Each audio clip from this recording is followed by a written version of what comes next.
Magandang umaga mga kapatid. Marami sa atin wala ngayon.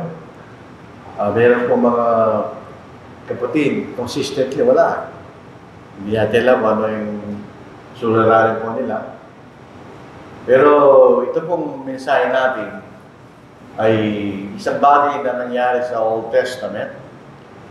Pasilin natin ang bansang Israel.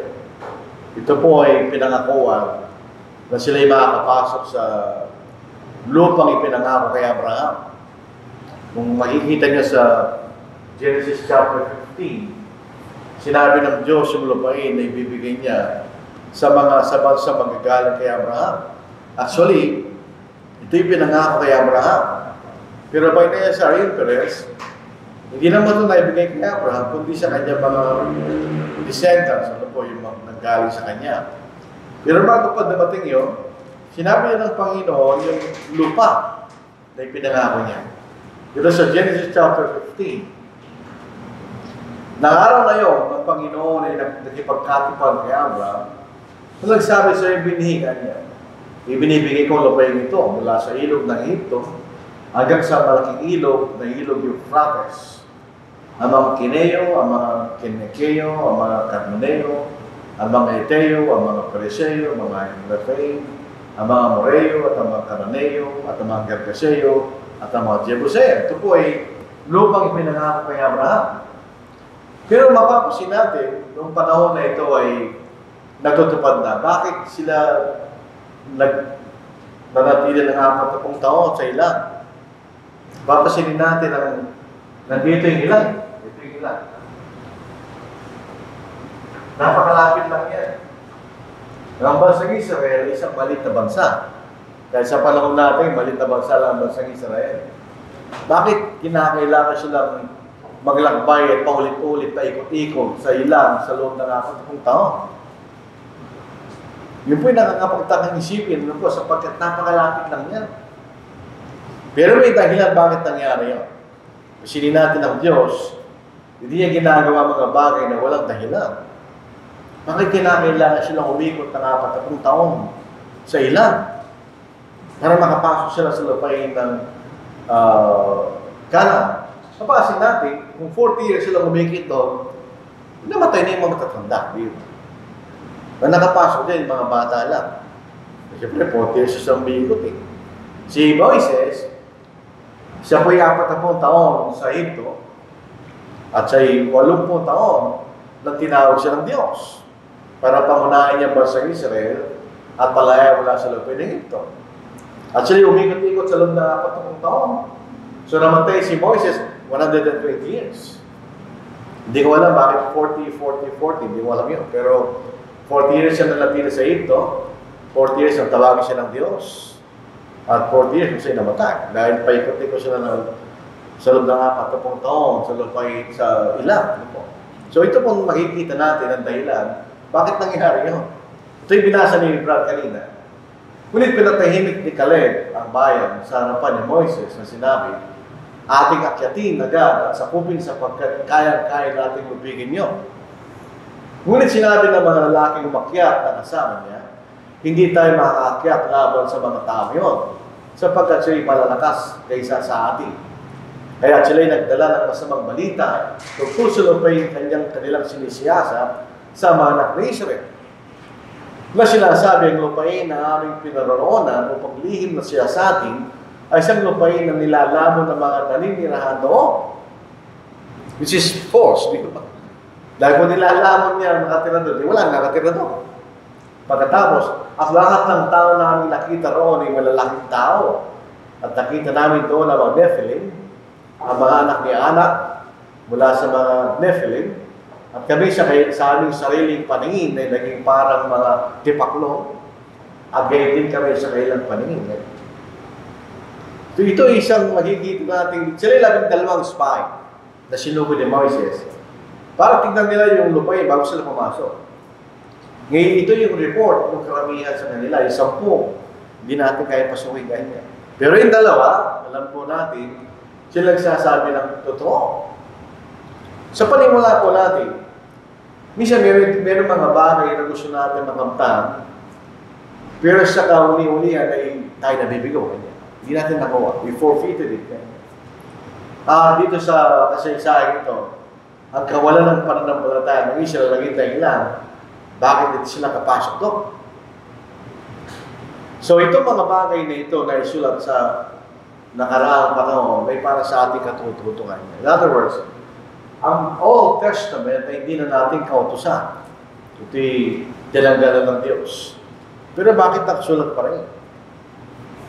Hindi na natin kailangan sundin eh. Sapagkat ito nagiging number one halimbawa sa atin. At ito rin po'y nagtuturo sa atin.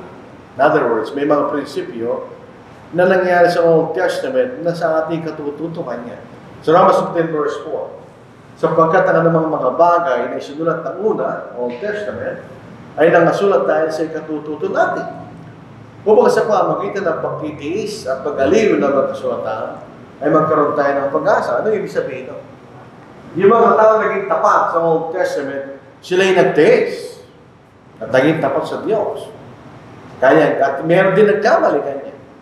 So yun ay isulat para sa atin. So ano matututunan natin sa kasaysayan na ito? At tingnan po natin. So yung may mga dalawang spy na naniktik doon sa lupain na yun, sinugo ni Moises. Ito ang ating mababasa. Kaya sila yung makyat at kailang lihim ng siniyasat ang lupain mula sa ilan ng Zin hanggang sa Rehom sa pagpasok sa Hama. Sila yung makyat sa Negev. Alam po nyo, yung Negev ay nandito pa rin sa Israel ngayon, isang desert. At sila nakarating sa Hebron. At si Amihan, si Sesai at si Talmai na mga anak ni anak ay naroon. Ang Hebron ay tinayo 7 taon bago ang Soan sa Egypto. At sila'y dumating sa libis ng Eskol at sila'y pumutol doon ng isang may isang kumpol na ubas at dinala sa isang pingga ng 2 sa kailan. Sila'y nagdala rin ng mga prutas na granada at mga igos. Ang dahon yun ay tinawag na libis ng Eskol dahil sa kumpol na pinutol na mga Israel mula doon. At sila nagbalik pagkatapos sa lihim na sinisiyasa sa ating lupain sa katapusan ng 40 araw. So, 40 days silang siniyasa ang lupain, ganyan. At ito isang lupain na maganda. Kasi merong ubas na tumutubo doon, may-mayong prutas, ganyan. So, ito isang magandang lupain, actually, na nakita nila, mga kapatid. Bumalik. Sa verse 27, kaya sinabi sa kanya, kami dumating sa lupain iyon, na kung saan ay sinugo kami, at tunay na yun ay dinadaluyan ng gatas at pulot, at ito ang mukha niya. So in other words, yung lupain ay maganda. Ito'y tinutubuhan ng mga prutas, at ito'y dinadaluyan ng gatas at pulot. So ito siya magandang lupain. Ayon sa description ng mga nag-spy po doon sa lugar na yun. Unfortunately, 2 ang kanilang report. Yung 2, si Caleb at si Joshua, sinabi nila yung totoo. Yung karamihan ng mga spy, hindi ganun ang sinabi nila. Yun ang sabi ng 2. Sabi ng 2, ngunit pinatahimik ni Caleb ang bayan sa harapan ni Moises at sinabi, ating akyatin agad at sakupin sapagkat kaya nating lubigin yung ganyan. Kaya nating pasukin yan at kaya nating halunin yung mga tao doon. Ganyan. Yun ang positibong sinabi ng 2. Pero yung karamihan, itong sabi nila, gayon man ang mga tao na tumitira sa lupain yun ay malalakas. At ang mga bayan ay may pader at napakalalaki. At saka aming nakita roon ang mga anak ni anak. Alam po natin totoo yun. Dahil yung unang lugar na kailang nung sila makapasok na doon, ang Jericho, ay may mga pader na napakalaki. Totoo yun. Ngunit sinabi ng mga lalaking umakyat na kasama niya, hindi tayo makakaakyat laban sa mga tao yun. Sapagkat sila'y malalakas kaysa atin. Kaya sila'y nagdala ng masamang balita tungkol sa lupain kanilang siniyasan. Sa mga Israel na sinasabi, ang lupain naming pinaroonan o paglihim na siya sa atin ay siyang lupain na nilalaman ng mga naninirahan doon. At ang lahat ng tao namin nakita roon ay malalaking tao. So ano problema doon? Yung sabi ng 2, kaya natin pasukin yung ganyan. Kaya natin sa lupigin. Ang sabi ng 10, hindi natin kaya kanya. Napakalalakas. Napakalaki ng mga tao na tulong. So in other words, may dalawang conflict na report. Yung dalawa nagsasabi ng totoo at yung 10 hindi. So majority ng mga spy na sinugo ni Moises ay di naniwala doon sa talaga nakita nila. Negatibo ang kailang report. Ganyan. Ano problema? Ito ang dahilan bakit ang mga taong ito na nanggaling sa Egypto, hindi sila nakapasok sa lupain na ipinangako ng Diyos. Dahil hindi sila, naniwala sila sa mali. Basahin natin. Kaya ang buong kapulungan ay sumigaw ng malakas, at ang taong bayan ang umiyak ng gabing yun. At nagreklamang lahat ng mga anak ni Israel laban kina Moises at Aaron. Sinabi sa kanila ng buong sambayanan, namatay na sana tayo sa lupain na ito, o kayo namatay na sana tayo sa ilang na ito. Bakit kaya tayo nila ng Panginoon sa lupain ito? Upang tayo bumagsak sa taba? Ang ating mga asawa at ating mga anak ay magiging biktima. Hindi mo mas mabuti para sa atin na tayo magbalik sa ito? Kaya sinabi lang sa isa't isa, maglagay tayo ng isang pinuno at tayo magbalik sa ito. Na magkami siya ng Moises at Aaron ay nagpatara pa sa harap ng buong kapuluan ng bayan ng mga anak ni Israel. Ganyan. Sisipin nyo, nakikita na sa mga tao ito. Bago sila nakarating sa ilan, nakita nila ang kapangyarihan ng Diyos. Kung paano tinalo ng Diyos sa mga sundalo ng Pharaoh, kung paano sila nakalipat sa Red Sea, nakita nila yun, ang kapangyarihan ng Diyos. Pero bakit sa pagkakataon na ito, gusto ko rin na magbalik sa ito? Parang hindi sila makikita na wala silang pananampalataya sa Diyos. Mas gusto nila magbalik sa pagkaalipin sa ito. Pinalaya na sila ng Diyos mula sa pagkaalipin, pero gusto nila magbalik doon. Dahil lamang sila naniwala doon sa report ng 10 kaysa doon sa 2 kanya. At ang masama, gusto nilang palitan si Moises at maglagay ng ibang pinuno at sila bumalik sa Egypto. So makita niyo kung ano damdamin ni Moises at Aaron na marinig nila yun. Nakawala ng pananampalataya ng bansang ito na pinalaya ng Diyos sa pamagitan ng kapangyarihan niya. Na nakita lang nila. Nakita nila kapangyarihan ng Diyos. Kaya silang iligtas ng Diyos sa namang bagay, pero gawin pa rin na kailan tayo siya bagay. E bumalik na tayo, kanya. Umamatay lang tayo dito. Balik na lang tayo sa ito, kanya. O kaya mabuti mamatay na tayo dito. Ang sabi nila, ang ating mga asawa at ating mga anak ay magiging biktima kayo. Tandaan natin yung pangusap na yan. Na later on, yun ay pinabulaanan ng Diyos. Hindi magiging biktima yung mga anak kanya. Sila naging biktima ng Diyos. Makikita natin mamaya sa ating pag-aaral. Pero ganun pa man, dahil sila Caleb at si Joshua, hindi tayo nagtataka si Joshua na naging kapalit ni Moises, pinilit pa rin nilang i-convince yung mga tao. Hindi kanya. Kaya natin pumunta roon. Huwag tayo matakot sa mga tao doon. Ganyan. Si Joshua ay anak ni Nun at si Caleb na anak ni Jephone na magkasama ng mga nagsiyasa ng lihim sa lupain ay pinulit ang kailang mga damit. Napansinin natin, ganito na ginawa ni Pablo at ni Barnabas na hindi sila tanggapin ng mangudyo sa isang lugar na sila pinuntahan nila. Pinulit nila ang kailang mga damit. At sinabi nila sa buong kapuluan ng mga anak ni Israel, ang lupain na aming pinuntahan upang lihim na siya sa atin ay isang napakagandang lupain. Kung kalulugdan tayo ng Panginoon, ay dadalhin nga niya tayo sa lupain niyo at ibibigay niya sa atin isang lupain na dinadaluyan ng gatas at pulot. Totoo, yun ang gagawin ng Panginoon. Sapagkat yan ang pangako ng Diyos kay Abraham. Bibigay ito sa iyong binhikan niya. Talagang yun ay bibigay ng Panginoon sa kanila. Huwag lamang tayo mag-imagsik laban sa Panginoon, di matakot sa mga tao sa lupain niyo. Sapagkat sila'y para lamang tinapay sa atin. Ang kanyang kalinga ay nalis sa kanila at ang Panginoon ay kasama natin. Huwag kayo matakot sa kanila. Ano ang pagkakaiba ng dalawa sa 10? Itong dalawa, mayroon silang pananampalataya sa Panginoon. Kasama natin ang Panginoon, ganyan. Kung kasama natin ang Panginoon, huwag kayong matakot sa kanila, ganyan. Napatunayan ng Panginoon yun, di ba? Tapos paglabas sila sa Egypto, pinatay niya mga sundalo ni Paro, nakalampas sila doon sa dagat na pula. Kasama na yung Panginoon. Kasama natin ng Panginoon, tayo matakot. Subalit pinagbantan sila ng buong sambayanan. Nababatuhin sila sa mga bato. At ang kalalatin ng Panginoon ng tao sa sobrang tipanan sa lahat ng manak ni Israel. Ito yung assurance ng Panginoon. Doon sila nagsasabi ng totoo. Pero makikita natin yung bayan, gusto patayin, dalawa.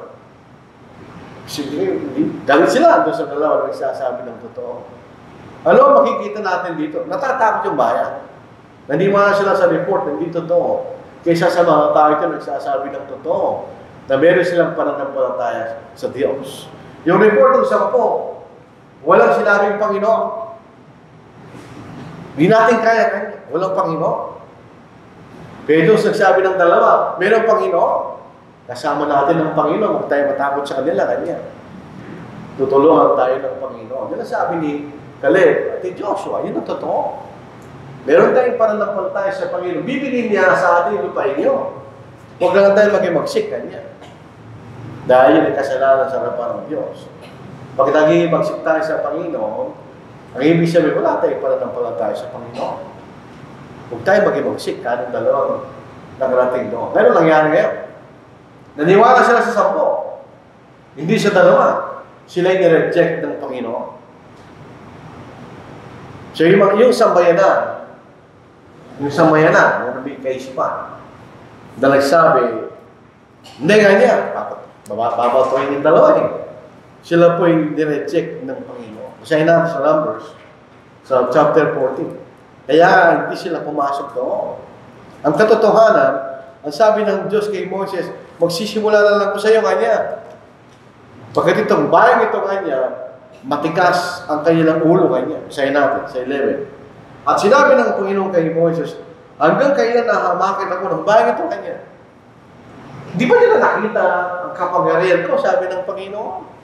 Bakit nila ako'y nahamak? In other words, minamalit nila yung Panginoon. At hanggang kailan, hindi sila mananampalataya sa akin. Sa lahat ng mga tanda na aking ginawa sa kanila, aking sasaktan sila ng salot. At hindi ko sila pamamanahan. Gagawin kita ng isang bansang malaki at matibay kaysa sa kanila. In other words, kung ayaw ng bayang ito, ako, magsisimula ako sa Moises, sabi ng Panginoon. At sinabi ni Moises sa Panginoon, kung kayo'y mababalitaan ng mga taga-Ehipto, sapagkat sinampa mo ang bayang ito na iyong kapangyarihan sa gitna nila, at kanilang sasaysayin sa mga tumataan sa lupain ito, kailang nabalitaan na ikaw, Panginoon, itaas sa gitna ng bayang ito, sapagkat ikaw'y Panginoon ay nagpakita ng mukahan at ang imulap ay nakatindig sa ibabaw ng mga yaon, at ikaw ay namumuna sa kanila sa isang haliging ulap sa araw at sa isang haliging apoy sa gabi. Kung iyong papatayin nga ang bayang ito na parang isang tao, ay magsasalita nga ang mga bansang nakabalita na iyong kabantugan na sasabihin, sapagkat hindi madadala ng Panginoon ang bayang ito sa lupain na kanyang isinumpa sa kanila, kaya kanyang pinatay sa ilang. At ngayon, dinadala ko sa iyo na itulot mo ng kapangyarihan ng Panginoon ay maging dakila ayon sa iyong sinalita na sinasabi, ang Panginoon ay panayan sa pagkagalit at sa ganang kaawaan na nagpapatawad ng kasamaan at ng pagsasalangsan at sa namang paraan ay hindi aring walang muwang ang mga may sala na dinadalaw ang kasamaan ng mga ama sa mga anak sa ikato at sa ikaapat na sanilay. Ipatawad mo, sinasabi ko sa iyo, ang kasamaan ng bagay ito ayon sa kalakan ng iyong kaawaan at ayon sa iyong pagpapatawad sa bagay ito mula sa ito hanggang ngayon. So sila nireject ng Panginoon. Kung gusto lang po, patayin na sila. Sabi ng Moises, kung gusto lang patayin kanya. Dahil pag pinatay mo sila, anong sasabihin ng mga tao, mga kabalita, na sila'y pinatay mo, kanya. Sila'y pinamunahan mo, pero hindi mo sila nadala sa lupain, pinangako mo, kanya. So, kung silang patay, so hindi sila pinatay ng Panginoon. Kaya na, yung mga tao yun, na naging magsik laban sa Panginoon. ay pinatay ng Diyos. May natira. May natira sa bayan ito. Pero yung mga nagimagsik sa Panginoon, pinatay sila ng Diyos. Alam po natin, may nakapasok sa lupain. May pinangako. Pero ito nagimagsik lamang sa Diyos. Hindi sila nakapasok doon. So sa loob ng 40 taon, silang lahat ay pinatay ng Diyos. Maliban lamang yung mga may edad na 11 pababa. Lahat ng mga tao 20 taon pataas, pinatay silang lahat ng Diyos. Basahin po natin, tuloy po na sa 20. At sinabi ng Panginoon, aking pinatatawad ayon sa iyong salita. Ngunit tunay, na kung paano ako'y buhay at kung paano mapupuspos ng kalalatian ng Panginoon ng buong lupa, sapagkat ang lahat ng taong yaon na nakakita sa aking kalalatihan at na aking mga tanda na aking ginawa sa Egypto at sa ilang ay tinukso pa rin ako nitong makasampu at hindi dininig ang aking tinig. Tunay na hindi nila makikita ang lupain na aking sinumpa sa kanilang mga magulang. Na sino man sa kanila na umahamak sa akin ay hindi makakilala, kundi aking lingkod na si Caleb, sapagkat siya nagtaglay ng ibang diwa at siya sumunod na lubos sa akin, at ay aking dadalhin siya sa lupain ng kanyang pinaroroonan at ariin ng kanyang lahi. Yun ang sabi ng Panginoon. So ilan na naging magsik, namatay silang lahat sa ila. Later na makikita natin, yun lamang 19 years old pababa ang nakarating sa lupain ng pinangako. Yun ang dahilan para sila umikot ng 40 taon sa ila. Inubos muna ng Diyos yung mga naging magsik laban sa Kanya. Nakikita natin ang liit ang aral na ito sa bansang Israel. Hindi sila magtatagumpay na walang Diyos. Wala silang kapangyarihan sa kanilang sarili. Hindi sila makapangyarihan ng bansa. Ang kapangyarihan lang nila ay dahil kasama nilang Diyos. In other words, kung physical by physical ang laban, matatalo sila. Pero dahil kasama nilang Diyos, sila yung magtatagumpay. Kaya lang kung wala ng Diyos, hindi sila magtatagumpay. Basahin po natin ang 29 hanggang verse 35. At yung mga bangkay ay mga bubuwal sa ilang na ito. At siya ang lahat na nangabilang sa inyo, ayon sa inyong kabuuan na bilang, mula sa 20 taon, patanda, na nagupasala laban sa akin. So 20 years old and above, ay tunay na hindi papasok sa luping pinagtaasan ko ng aking kamay. Na patatahanan ko sana sa inyo, maliban si Caleb, na anak ni Jepone, at si Joshua, na anak ni Nun. Sapagkat, ngunit ang yung mga bata, na yung sinasabi, magiging mga huli, ay aking papapasukin. Di ba sabi nila, ang aming mga asawa, at aming mga anak, ay magiging biktima kanya. Ang sabi ng Panginoon, hindi sila magiging biktima. Sila yung makakapasok sa lupain na yun, kanya. Ngunit ang yung mga bata na inyong sinabi magiging mahuli ay aking papapasukin at kailang makikilalang lupain na inyong itinakwil. Ngunit tungkol sa inyo, ang inyong mga bangkay, mga bubuwal, silang na ito man. Yun ang dahilan. Kaya sila umikot-ikot sa loob ng 40 taon, sa loob ng ilan, pinatay mo sila ng Diyos. After 40 years, sila ipatay nila lahat. Yung 19 years old, pababa, noong panahon na yun, so magiging 59 years old na yung pinakabata, pinakamatanda, pumasok sa lupain na yung pinangako ng Diyos. So kung nagtataka tayo about 40 years, yun ang dahilan. Ayaw nilang pumasok, hindi tayo pwede pumasok sapagkat makapangalan mga tao. So hindi sila pinapasok ng Diyos. Kaya mag-ingat tayo sa ating inihiling. Baka ibigay ng Diyos. Hindi kami malalakas yung mga tao yung kanya. Okay kanya, hindi kayo papasok. So yung mga hindi nagkapusan sa Panginoon, sila pumasok. Ito po ang makikita natin. Kung kasama nilang Diyos, napakadali lamang na magapoy nila natin ang mga kaaway. Babasahin natin sa Numbers 21 to verse 2. Ito isang hari na lumaban sa kanila, pinatay ng Diyos. Si King Og, na taga-Bashan, ganun din. Pinatay ng Diyos, ginapi ng Panginoon. Pasinin niyo pinakamaganda sa Joshua chapter 9 to 11. Lahat ng ginawa ng Diyos sa lupain ng Egypto, alam ng mga bansa. Nabalitaan nila.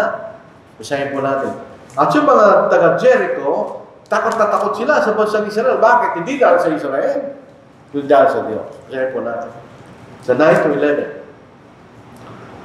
At sinabi niya sa mga lalaki, ito po si Rahab, talasas ko na ibinigay sa inyo ng Panginoon ng lupain. At dinatnan kami ng pangingilabot sa inyo at sa lahat ng nananaan sa lupain ay naupo sa harap ninyo. Ay hindi ba siya takot? Sapagkat amin nabalitaan kung paano tinuyo ng Panginoon. Ganyan. Bakit sila takot? Dahil sa Panginoon. Ganyan. Sa tubig sa dagat at pumupula sa harap ninyo, nang kayo lumabas sa Egypto, at kung ano ang inyong ginawa sa dalawang hari ng mga Amoreo, na langa sa dako roon ng Jordan, kay Sikon, kay Og, yung makikita natin, at na yung lubos sa pinuksa. At pagkabalita namin ay nang lumo ang aming mga puso, di walang diwa na naiwan sa kanino mang tao. Dahil sa inyo, sapagkat ang Panginoon ninyong Diyos ay sa Diyos sa langit, sa itaas, at sa lupa sa ibuwa. Si Rahab ay Diyos. Pero meron siyang paninimpalataya sa Diyos. So, isang bagay na makikita natin sa bansa Israel, hindi sila magtatagumpay na wala ang Diyos. Ang lakas nila ay hindi sa kailang sarili, kundi sa Diyos. At yun ay pinakita ng Diyos sa maraming pagkakataon. So, yun ang sa kanila. Hindi sila sumampalataya sa Diyos. Kaya hindi sila nakapasok sa lupay na pinangako. Alam po ninyo, itong lupang pinangako sa Kanaan, makikita natin, ito'y parang langit. Ito'y napakandang lupay, ganyan. Hindi sila nakapasok dahil sa kawalan nila ng pananampalataya. Hindi sila naniniwala sa kapangyarihan ng Diyos na sila makakapasok doon na walang problema. Dito sa Hebrews chapter 3, 16-19, ito hindi uli. Sino-sino ba sila na matapos na makarinig ay naging magsik ganyan? Hindi ba ang lahat ng umalis sa Egypto sa pamamagitan ng Moises?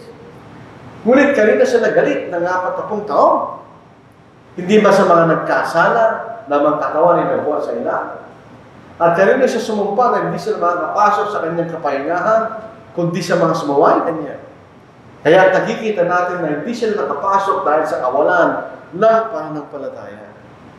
Hindi sila naniniwala sa Diyos. Hindi sila naniniwala sa kapangyarihan ng Diyos, kahit nakita na nila.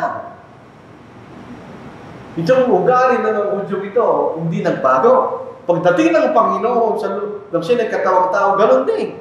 Nakita nila ang ginawa ng Panginoon, hindi na siya naniniwala. Wala silang pananampalataya sa Diyos. Dito dalawa lang.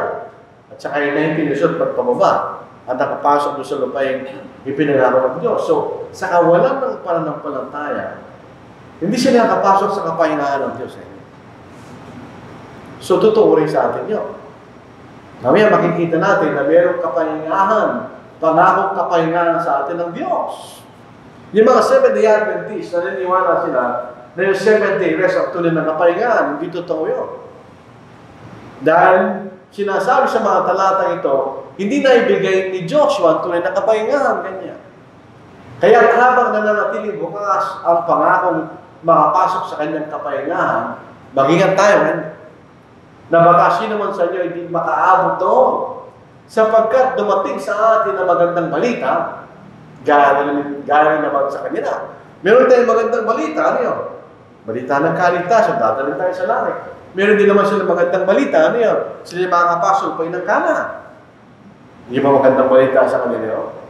Sapagkat dumating sa atin ang magandang balita, gaya rin naman sa kanila, ngunit hindi nila pinakinabangan ang pangangaral na narinig nila. Sapagkat hindi sila naging kalakip sa pamagitan ng pananampalataya ng mga taong nakarinig. Sapagkat tayong sumasampalataya ay pumapasok sa kapahingahan iyon. Gaya ng sinabi ng Diyos, gaya ng aking sinumpa sa aking pagkakalit, sila hindi papasok sa aking kapahingahan. Bagamat ang magawa niya mula nang itatag ng sanglibutan niya natapos na, sapagkat sa isang dapoy sinabi niya ganito, sa tungkol sa kapatong araw, at nagpahinga ang Diyos ng kapatong araw sa lahat ng kanyang magawa, at sa dahon ito'y muling sinabi, sila hindi papasok sa aking kapahingahan. Ano ba yung tunay ng kapahingahan? Yung wala ka nang gagawin. Yung nagtapos na maglala ng Diyos, nagpahinga na siya, hindi na siya naglala. So yun ang tunay ng kapahingahan kanya. hindi sila nakapasok doon, ganyan, dahil sa kawalan nilang pananampalataya. Verses, kaya't yaman na natiling bukas para sa ilan upang makapasok doon, at ang mga pinangaralan ng magandang balita, ang una hindi nakapasok doon dahil sa kasuway, siya ay muling nagtakda ng isang araw, ganyan, ng isang kapahingahan. Ngayon, napagkatapos ang ilang panahon ay sinabi sa pamagitan ng David, gaya ng una, ngayon kung makirinig ninyo ang kanyang tinig, huwag ito papagmatagasyan ng inyong puso. Bakit? Meron po natitirang kapahingahan sa atin. Hindi kapitong araw, kundi kapahingahan sa langit. Ganyan. Ibig sabihin, kung di siya nakapasok doon, dahil sa kawalan nila ng pananampalataya, ganoon din tayo. Hindi rin tayo makapasok sa kapahingahan na pinangako sa atin, kung hindi tayo magkakaroon ng pananampalataya sa Diyos. So, kinakailangan tayo maging tapat. Tayo magtiwala sa Diyos. Para hindi katulad nila, hindi sila nakapasok sa kapahingahan ng Diyos. Kaya sapagkat kung sila nabigyan ni Joshua ng kapahingahan, yun ang 7-day Sabbath, hindi na sana nagsalita ang Diyos tungkol sa ibang araw pagkatapos ng mga ito. So yung 7-day Sabbath, hindi lang tunay ng kapahingahan. Dahil, pagkatapos ng kapitong araw, sa susunod na magtatrabaho naman sila. So hindi kapahingahan yun. Ang kapahingahan ay katulad sa Diyos. Sayin natin. Kaya may natitira pang isang pamamahingang Sabbath para sa bahay ng Diyos. Tayo. Sapagkat ang pumasok sa kanyang kapahingahan ay magpapahinga din naman sa kanyang magawa gaya ng Diyos sa kanyang magawa. In other words, pagdating natin sa langit, tayo magpapahinga. Wala na tayong gagawin. Hindi na tayo maghahanap buhay. Wala na tayong gagawin. Hindi kapahingahan. Tapos na. Yung dating mga bagay, tapos na yun. Katulad tayo ng Diyos. Ganyan. Kaya pagsikap tayo pumasok sa kapahingahan yun upang huwag makuha ng sino man sa pamagitan ng gayong halimbawa ng pagsuway. Bakit ito naisulat sa atin? Dahil ito yung halimbawa sa atin. Yung bansang Israel, hindi sila nakapasok sa ilang kapahingahan. Yung matigas ang mundo. Dahil sa kawalan nila ng pananampalataya. Ngayon sa atin, ang tunay ng kapahingahan, hindi isa kanila. Dahil tayo ay katulad ng kapahingahan ng Diyos, hindi na tayo gagawa kanya. Katulad ng Diyos, hindi sila nagdala. Pagkatapos sa kapitong araw, ganoon din tayo, right? So in other words, ang langit ay tunay ng kapahingahan. Wala nang stress, wala lahat to. So imagine po natin yung lugar na yun, na lahat ng mga bagay na problema sa lupa ay wala na doon. Wala na, isipin niyo. Minsan nag-isip tayo, sana wala nang stress ka. Pupunta ka ng ibang bansa. Nag-stress pa rin sila. Nagtataka ako doon sa pumunta ko ng brother ko sa New Zealand. Nakaka-stress kayo. Bakit ka ako? Ganito, ganyan. Eh bakit? Eh wala rin kayo pagkakaiba sa Pilipinas. Na-stress din kami doon. Akala ko, hindi na kayo stress dito. Dahil mas magandang pamumuhay nyo kaysa sa amin. Wala pa rin, hindi pa rin, di ba? Wala doon ang tunay na kapahingahan. Ang tunay na kapahingahan sa langit. At may pangako sa atin ng Diyos, yung tunay na kapahingahan na hindi katulad noon. Dito sa Revelation 21, verse 5. Ito yung kapahingahan sinasabi ng Panginoon. Magkikita natin. Masaya po natin. Verse 4. At papahinan niya ang bawat luha sa kanilang mga mata, at hindi na magkakaroon ng kamatayan, hindi magkakaroon pa ng talanghati, o ng pananapitan man, o ng hirap pa man, ang mga bagay na unay na parang wala na lahat siya. Kung mayroon tayong kakailangan sa langit, bibigay ng Panginoon. Yun ang problema yun. So, nandun tayo sa magandang lupain. Yun ang tunay na kapahingahan na ipinangako sa atin ng Diyos. So, sa atin, kailangan tayo sumampalataya. Ang tunay ng pananampalataya, magliligtas sa atin ng mga kaluluwa. Tayo mga Kristiyano, saan tayo nakatingin? Tayo nakatingin sa krus. Yung natin kalusin ang tingin natin to. Bakit? Dahil doon, pinatawad ng Panginoon ang ating mga kasalanan sa pamagitan ng kanyang dugo. Doon siya nagtagumpay laban sa kapakanan ng kasalanan. Bago namatay ang Panginoon, pag nagkasala ka, ay kinakatali sa kasalanan mo. Walang paraan na hindi mapatawad sa kasalanan mo. Ginawa yung Panginoon yung para sa atin. Kaya po sa Gawa, chapter 4, verse 2, wala nang ibang pangalan na isukat kaligtas, kundi ang pangalan yun, kanya, pangalan ng ating Panginoon. Doon lang ang kapangyarihan ng ating kaligtasan. Sa Hebrews chapter 5, 8 and 9, bagamat sa isang anak kanya ay natutunan niya ang pagtitiis sa pamamagitan, ang pagsunod sa pamamagitan ng mga bagay na kanya tiniis. At na siya mapag-isa dahil siya gawa ng mga bagay, lahat ng mga bagay, para sa ating kaligtasan, sa lahat ng sumusunod sa kanya-kanya. Sa Revelation ng 5, sinasabi sa atin, dugo niya na binili sa atin. So, titingin tayo doon. Yun ang dahilan bakit tayo naligtas sa ating mga kasalanan. Titingin rin tayo sa mga pangako ng Diyos. So, nakatingin tayo sa dahilan bakit tayo pinatawag ng Diyos. Kung dati kalimutan yun, dahil kung wala ang kamatayan ng Panginoon, wala tayong kaligtasan. Pero nakatingin rin tayo sa pangako. Si Abraham, nakatingin siya sa pangako ng Diyos. Na isang lupay para sa kanyang mga descendants. Ito yun. Genesis chapter 12, 1-3, ulit ng Panginoon. Pinangakuan tayo ng Panginoon ng isang lugar para sa atin. Hindi itong pasamantalang lupay, pasamantalang mga tahanan sa lupang ito. Walang sinasabi, there is no place like home. Totoo yun. Pero unfortunately, yung mga homes natin dito ay pansamantala na. Ang ating tunay na tahanan ay sa langit. Dito po sa John, kasi hindi lang po sa tingala, wala akong dalang Biblia na po. Merong inianda ang Panginoon sa atin ng tirahan. Isang bagong langit, isang bagong lupa. Isang tirahan na walang katulad. O sa lupa. Walang kwenta yung mga mansyon na mga mayayaman. Walang kwenta yun. Dito sa magandang lupain na pinangako ng ating Panginoon. Huwag magulumihan ng iyong puso. Magsisampalataya kayo sa Diyos. Magsisampalataya naman kayo sa akin. Ibig sabihin, katulad lang siya ng Diyos. Sa bahay ng aking amay, maraming tahanan. Ito in my Father's house are many mansions. So ito isang inference sa magandang lupain. Kung di kayo na sinabi ko sana sa inyo, sapagkat ako'y pararoon upang may paganda kayo ng takong kalalagyan.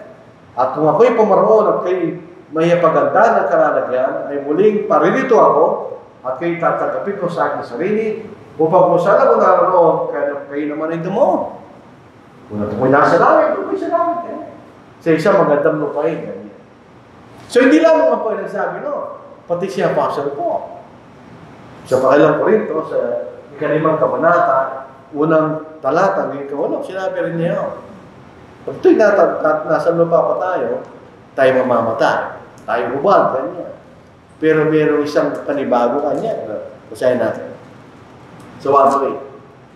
Sapagkat nalalaman namin na kung masira ang aming bahay na tabernakulo o sa lupa, ay mayroon kaming isang kusalig mula sa Diyos.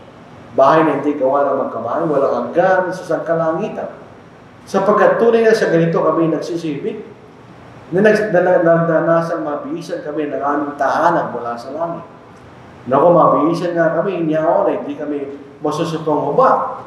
Sapagkat tunay naming na nasa tabernakulong ito ay nagsisibig, na nangabibigatan. Hindi siya ninanasan namin maging hubad, kundi ninanasan namin kami bihisan upang ang may kamatay na lumulin ng buhay. Ngayon, ang gawa sa amin ng bagay na ito ay ang Diyos at nagbigay sa amin ng patutuo ng Espiritu Santo. Kaya kami laging malakas sa loob at nalalaman namin na samantalang kami nasa tahanan sa katawan ay wala kami sa harapan ng Panginoon sapagkat nagsisilakan kami sa pamagitan ng pananampalataya, hindi sa pamagitan ng paningin na malakas ang loob namin. Ang sabi ko, at ibig pa nga namin ang mawala sa katawan at mapasatahanan na kasama ng Panginoon. Ganyan. Sabi ni Pablo, maganda, mamatay kami rito. Dahil kung di kayo mamamatay, hindi kayo mamamatay sa langit. So yun ang pangako, nakatingin tayo doon. Tapos nakatingin tayo sa ating dahilan na tayo naligtas at nagkaroon ng pangako, pero nakatingin tayo sa pangako. Yun ang naging motivation ni Abraham, bakit siya naging tapat sa Diyos. Dahil nakatingin siya sa pangako na yung bini na magliligtas sa lahat ng mga sa lupa at ang pangakong bansa na ibinigay ng Diyos sa kanya, nakatingin siya, no? Eh, hindi na siya bumalik sa kanyang pinanggalingan dahil alam na totoo pa rin niya ng Diyos. Tandaan po natin na soul-saving faith ay isang pananampalataya na sumusunod. Hindi lang ito pananampalataya sa isip na naniniwala tayo kanya. Sa James chapter 2 verse 19, sinasabi ni James, naniniwala ka na may Diyos kanya. Magandang yung ginagawa kanya. Kahit ang mga demonyo yung sumasampalataya rin at nangiginig kanya. Parang ano yun, parang inisulto sila ni James eh. Kayo nga, nung naniwala kayo, hindi bang kayo nanginginig kanya? Ang mga demonyo, nanginginig sila kanya. Dahil takot sila sa Diyos. Pero kung nanawala ka lang sa Diyos, hindi ka maniligtas. Kailangan sumunod. Sa paniwala, kahit actually natin ginawa po natin ito, ang sabi ng Paul, sumasampalataya, papunod sa maniligtas. Hebrews chapter 5 verse 9, siya wala na walang kaligtasan sa lahat ng tumatalima sa Kanya, o sa bagong Tagalog, sa lahat ng sumusunod sa Kanya. Maraming denominasyon, maaari natin ni Brother Rolo nakaraang linggo, sila ay maliligtas sa pamagitan pananampalataya lamang. Hindi sila maliligtas. Hindi na pananampalataya nagliligtas. Ang ating pananampalataya ay pinatutunayan natin sa pamagitan ng ating pagsunod. Kung kayo sumusunod, kayo ito rin sa mga sampalataya. Ano po yan? Revelation chapter 2 verse 10. Kinakailangan tayong manatiling tapat hanggang sa kamatayan. Sabihin, sabi nga ni Pablo, mas mabuti pang mamatay kami ganyan. At kayo mapunta sa Panginoon, ganyan. Yun ang sabi ni Pablo, sapagkat kapag tayo naging tapat hanggang sa kamatayan, bibigyan tayo ng putong ng buhay, eternal life, at dadalhin tayo sa langit. Sa uling bahagi ng talata, magtapat ka hanggang sa kamatayan at bibigyan kita ng putong ng buhay. Ibig sabihin, baging tapat ka ganyan hanggang sa kamatayan at bibigyan tayo ng putong ng buhay ng Diyos. So, hindi pa tapos sa ating lakbayin. Ito'y nasa gitna tayo ng paglalakbay.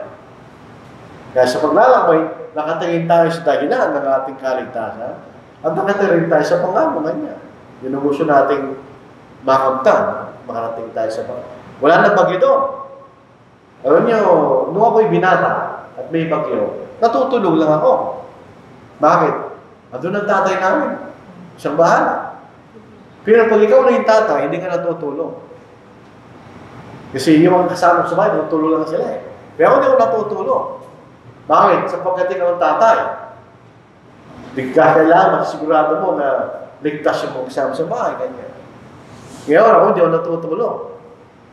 Hindi ko alam, ba't gano'n? Kasi nung binata ako, pag may patulog lang, chill-chill ka lang, relax-relax. Meron na rin si tatay ka, wala na yung tatay ngayon, patay na siya, ikaw na yung tatay. So you're responsible, di ba? Wala na yun.